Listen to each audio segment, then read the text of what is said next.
pulled his car over to the side of the road, he picked a spot where there's really nothing to see but low rolling hills planted with winter wheat and the sky above.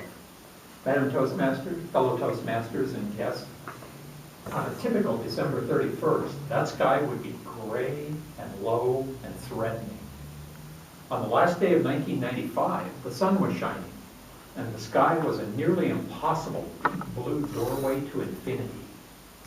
I wonder what Jay was thinking when he got out of his car, carefully locked the door, and sat down cross-legged on the pavement. I know what he was thinking 10 days earlier when he stopped by the English department office on the last day of class before the winter holiday break to ask me to write some letters of recommendation. We talked about his eagerness to get on with his life after high school. We talked about the colleges he was applying to. We talked about his plan to major in art, which nobody seemed to understand.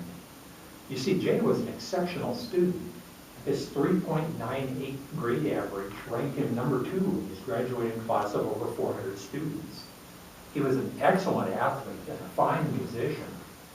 People asked him, why art when he could do nearly anything? Jay asked me what I thought. I told him I thought he should do what he loved. He'd have plenty of time later to make different plans if art didn't work out the way he hoped. He was happy when he left our office. He said, I'll see you right after the break. He said, have a great holiday. He said, Merry Christmas, and handed me a little bundle wrapped in newspaper. It was a terracotta bust that he had made in an art class, a caricature of me. Nearly every day for the last 18 years, I've looked at that bust whenever I sit down at my desk. When I do, I think of our last conversation, and I wonder if Jay said something a little bit strange, but I just didn't pick it up. I wonder if he was actually saying goodbye to me, but I didn't realize that. Most haunting, I wonder if he was asking me for help, but I just didn't understand him. I'm never going to know, because 10 days later, when Jay was sitting cross-legged on the pavement, he must have seen an abyss opening before him, a chasm so wide and so frightening that he decided to close his eyes, to close them against the blackness welling up underneath that infinite blue sky. At the end of that week, the sky was not infinite. When the high school principal, Mike, and I left the funeral home, we stepped out into bleak grayness, swirling snowflakes, and dozens of sobbing kids. After just a couple of minutes, Mike looked over at me and said, I can't take this anymore. I couldn't either, and we literally ran away back to the school. A school filled with 1,200 other kids, all of whom somehow had something that Jay had lost.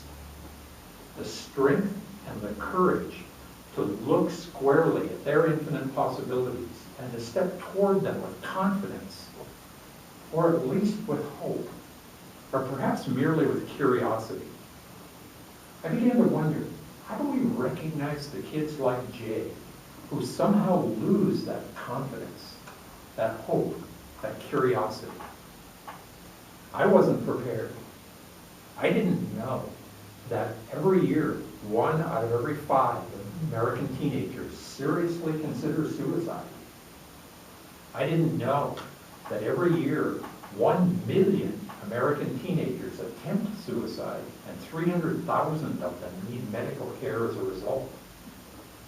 I didn't know that every year, 1,700 American teenagers, nearly 5 kids every day, die by suicide. This is not something we can fix with an educational program or a pill. Jay taught me that we have to nurture our teenagers just as carefully as we nurture and watch our young children. Teenagers like to pretend that they don't need or want our attention or assistance as they make their way through those confusing and sometimes dark years. And we like to pretend that they are right about that. It is so easy to look at a surly teenage boy and say, he's just going through a phase. It's so easy to look at a weeping teenage girl and say, she's just being dramatic. And it's so easy to look at a kid like Jay and say, that kid is a star, and he's got life figured out. But what if we're wrong? What then? What if one of those kids drives up to the lonely wheat fields along the country road, just like Jay did? What if one of those kids sits down cross-legged on the road, on the pavement, just like Jay did?